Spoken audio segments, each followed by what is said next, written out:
Champions ট্রফিতে performance বিবর্ণ, বয়সটাও পক্ষে নেই। মুশফিকুর রহিম ও মাহমুদুল্লাহ রিয়াদ শেষ ওয়ানডে খেলে ফেললেন কিনা তা নিয়ে সন্দেহ থাকলেও এটা অনেকটাই নিশ্চিত যে ভবিষ্যৎ পরিকল্পনায় তাদের না থাকার সম্ভাবনাই বেশি। তাদের অনুপস্থিতিতে বাংলাদেশের মিডল অর্ডারে যারা সুযোগ পাবেন তাদের সেরাটা পেতে লম্বা সময়ের জন্য সুযোগ দরকার বলে মনে করেন বাংলাদেশ দলের সাবেক অধিনায়ক রাজিন সালেহ।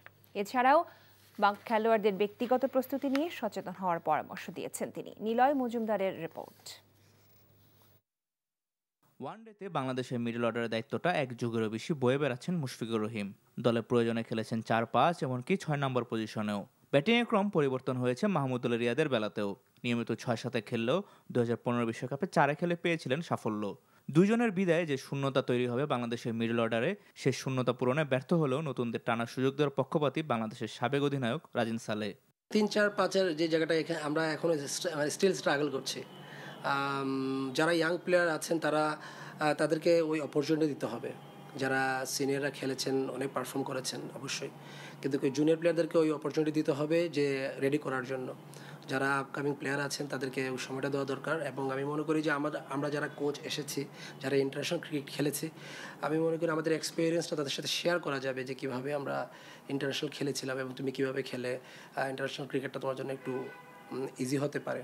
ভারতের বিপক্ষে দারুণ একটি শতক করলেও সেই ম্যাচে বারবার ক্র্যাম্পের শিকার হয়েছেন তাওহিদ হৃদয়। একই ম্যাচে ওপেনিং নেমে প্রায় ৪৫ ওভার খেললেও শুভমান গিল ছিলেন উইকেটে স্বচ্ছন্দ, ছিল না ক্লান্তির ছিটে ফোটাও। বাংলাদেশের ক্রিকেটারদের প্রেক্ষাপটে ফিটনেসের দিক দিয়ে হৃদয় শীর্ষে থাকলেও তার এমন ক্র্যাম্প হওয়াটা দুশ্চিন্তাজনক বলে জানিয়েছেন রাজিন। এখানে ডিপেন্ড করে এখানে আপনি যে যারা দায়িত্বে আছেন, ফিটনেসের দায়িত্বে আছেন, ওনারা কীভাবে ওকে ট্রিট করছেন।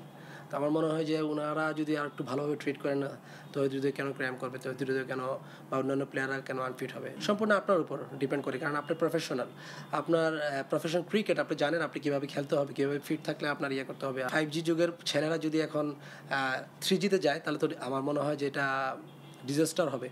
হুট করে বাংলাদেশের ব্যাটিংয়ে উন্নতির সুযোগ দেখছেন না এই সাবেক ক্রিকেটার, বরং স্থানীয় কোচদের এই বিষয়ে আরও কাজ করার সুযোগ রয়েছে বলে জানিয়েছেন তিনি। Niloy Majumdar, NTV news, Dhaka.